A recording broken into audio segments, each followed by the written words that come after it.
So welcome, Beck. Thanks very much for coming today. And I guess this is a great opportunity for people to hear about a social worker in the real world. And can I perhaps start by asking you a bit about your background and what you've done professionally?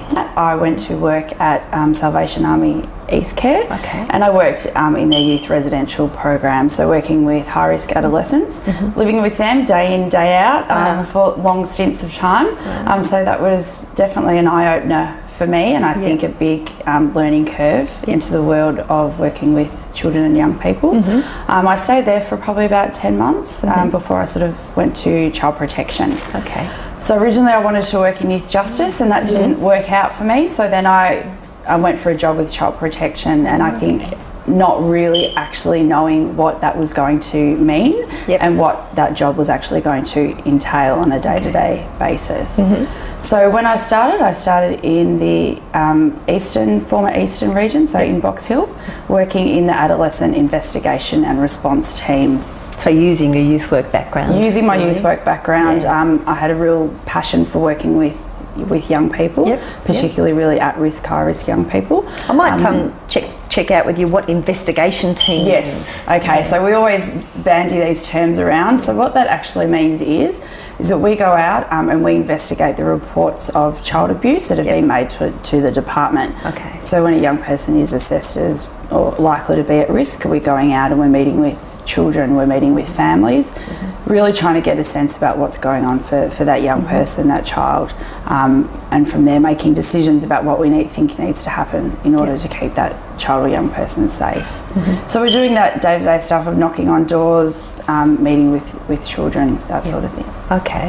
Yeah, so I worked in that, excuse me, I worked there for a number of years, so I think it was about 4 years I worked in that same team. So later on when we talk about teamwork, I've got some really good experiences of how that looks on the ground. I was in the same team for 4 years, with only having had 2 team leaders throughout that time. So my experiences of that were really, really good. So quite a bit of stability, Beck, in that time. A lot of stability. When I think the prevailing myth is really about really high turnover and people coming and going, and doesn't sound like in that particular role that was your experience. There were a number of us that were really, really stable. Of course, there is the turnover of staff, but certainly that wasn't necessarily my experience the whole time that I was there. So I had a really good experience of team while I was working in that team. So I did the investigations for 4 years. Moved on to a role where I was involved for 6 months in investigating the reports around children having contact with registered sex offenders. So I did that for about 6 months. Moved on to work in our intake unit, which is the place that we receive the report from members of the community. And from there I moved on to my current role, which is in the Child Protection Head Office. So if I talk a little bit about what my role is now. So I work in a team that we're based centrally, so it's a specialist intervention unit. My team came out of a suggestion or a recommendation out of the 2009 Ombudsman's report into child protection, whereby it was suggested that perhaps there be a central team that was available to respond to different demand, need across the whole state. That might be things like where there were teams or areas that were experiencing a high demand of work. They were struggling to get through it. So we would go out and assist them, support them in meeting the needs of their clients. We also do things like we will go out into a region or an area in response to a critical incident, such as if there's been things like an OV report, a child death, and the region just needs some extra, I guess, hands-on, extra support. We will do that. The role has sort of evolved. I've spent a lot of time in different rural areas across Victoria, ranging from 3 months. I've spent 6 months working in one rural region. A lot of that has been on the ground frontline work alongside practitioners, supporting them, mentoring them, promoting good practice across the state. And it's also been looking at how we do our business in child protection. Are there better ways that we can do it so that we can have better outcomes for our clients, and in order for our staff, our team leaders, our managers to be more supported in how they're doing their role. Well, Beck, that sounds like a really huge responsibility, because it sounds like you're working across the whole state. Yes. And some of the time, I think you said that you might be essentially helping to fill gaps, because there are existing gaps and there's too much work and not enough bodies. Yes. But most of the time, I think I heard you say that what you're actually doing is coaching, mentoring and helping people improve the quality of their work. Yes. So you have a real teaching role.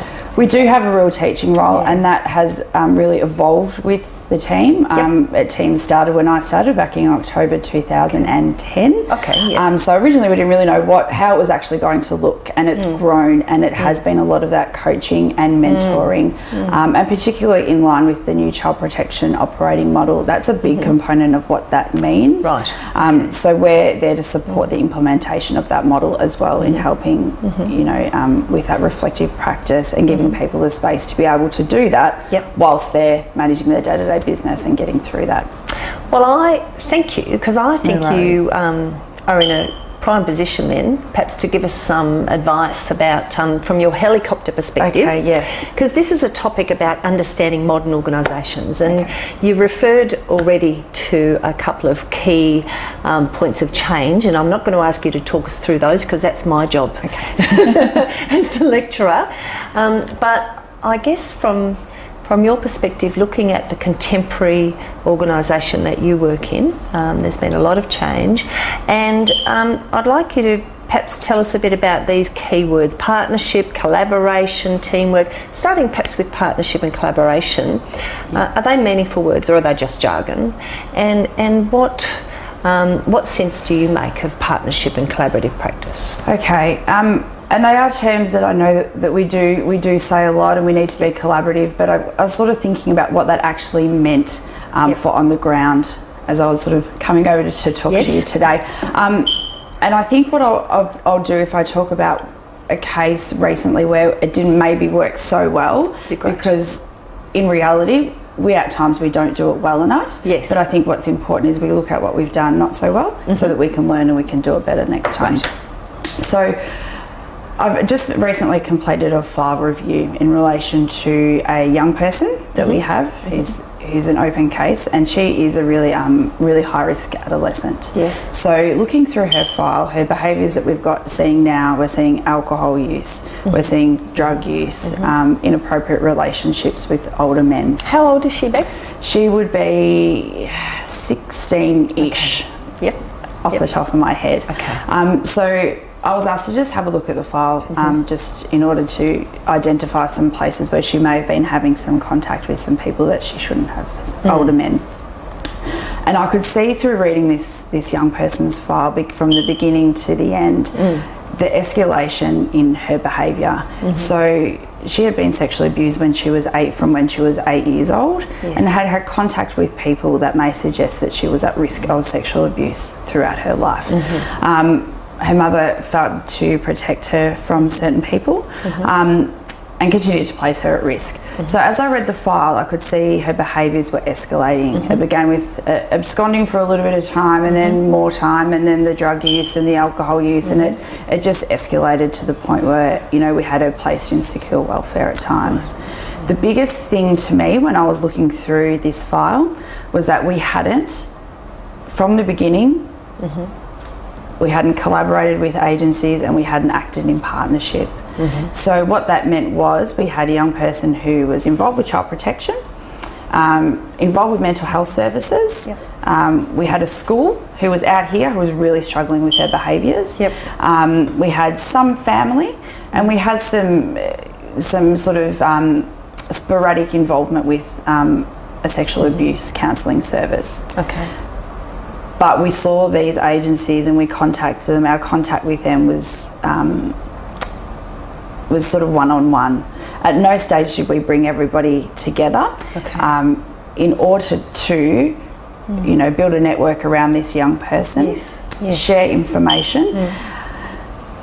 or be creative in our response to this young person. And the direct result of that was her behaviours escalated. Yeah. And they got worse. Of course, that's not the only reason. So there was an absence of collaboration. An absence of collaboration, and that had a direct impact on the outcomes for this young person in terms of a placement and general case management and our response as a service system to her. Yep.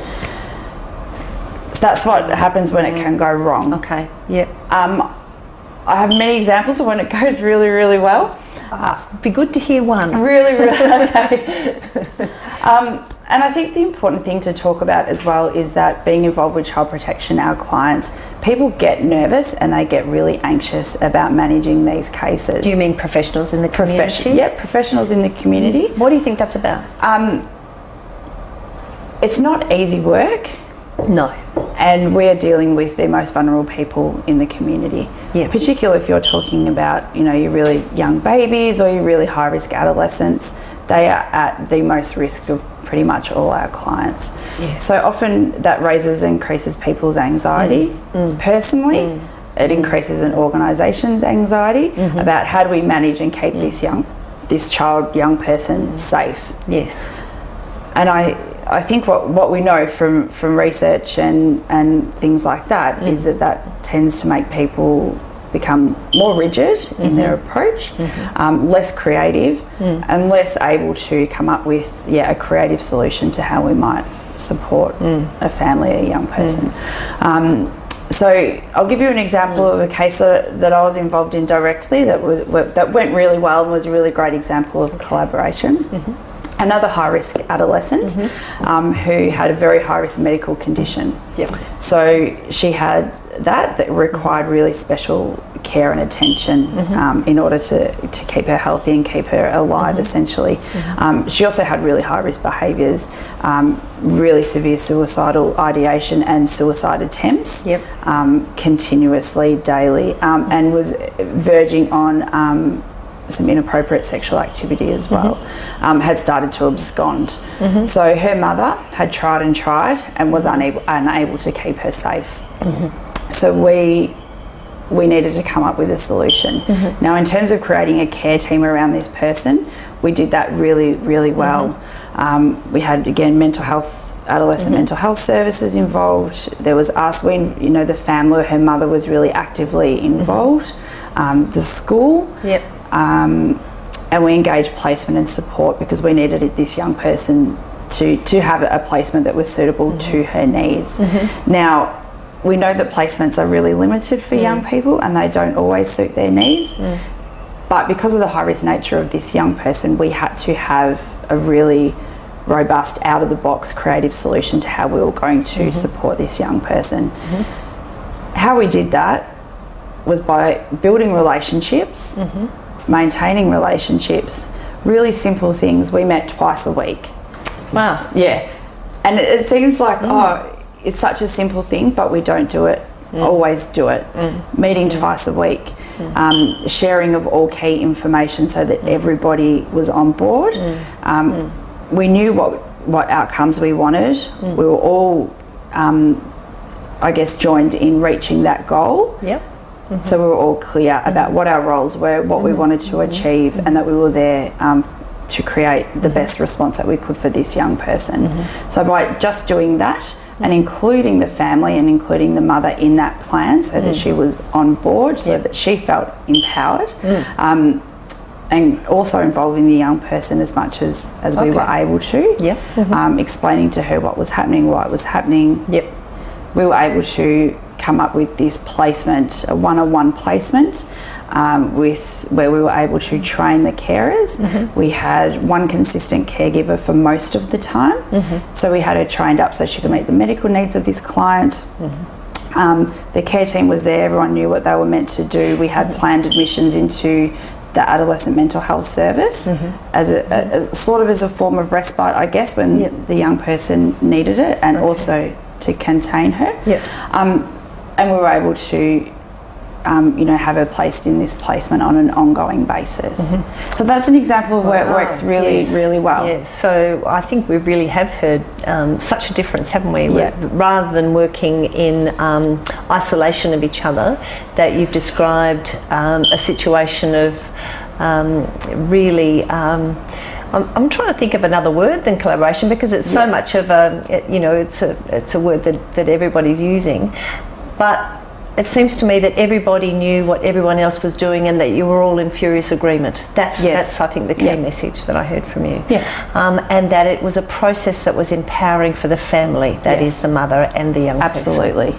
Yeah. Fantastic message. So it is possible, and you did say there were lots of examples, but you're not able to stay here all day. So I might just finish by asking you a bit about this concept of teamwork, because you said earlier, Beck, that child protection work isn't for everyone, and it's really hard work. And I wondered about whether there is a sense of team in the work, and whether that's important to you, or how have you experienced the concept of team? Like I said before, it is tough work, but it's important work, and teamwork is what gets you through the days. For me, my experience of team has been wonderful throughout my whole career in child protection. I walked into a really great team, a skilled team, and we were able to stay as a team. There were 4 of us who were stable members of that team for 4 years. One of which was a colleague who became my team leader. So when I sort of think and I reflect what made us a good team, it does go back to relationships, and I think relationships are the foundation for, you know, good outcomes with our families, but also the relationships that we have with our managers, that we have with our colleagues, enables us to stay in the job, contributes to job satisfaction, which in turn contributes to good outcomes for children and families.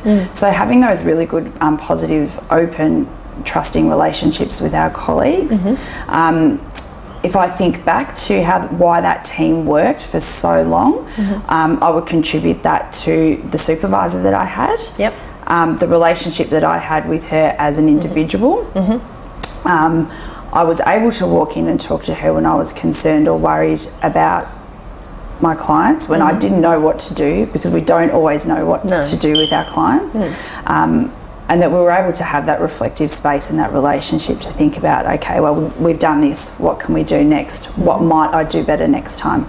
I felt like it was a safe space. It was a safe space, and I think that she created that for our entire team, and we created that amongst each other.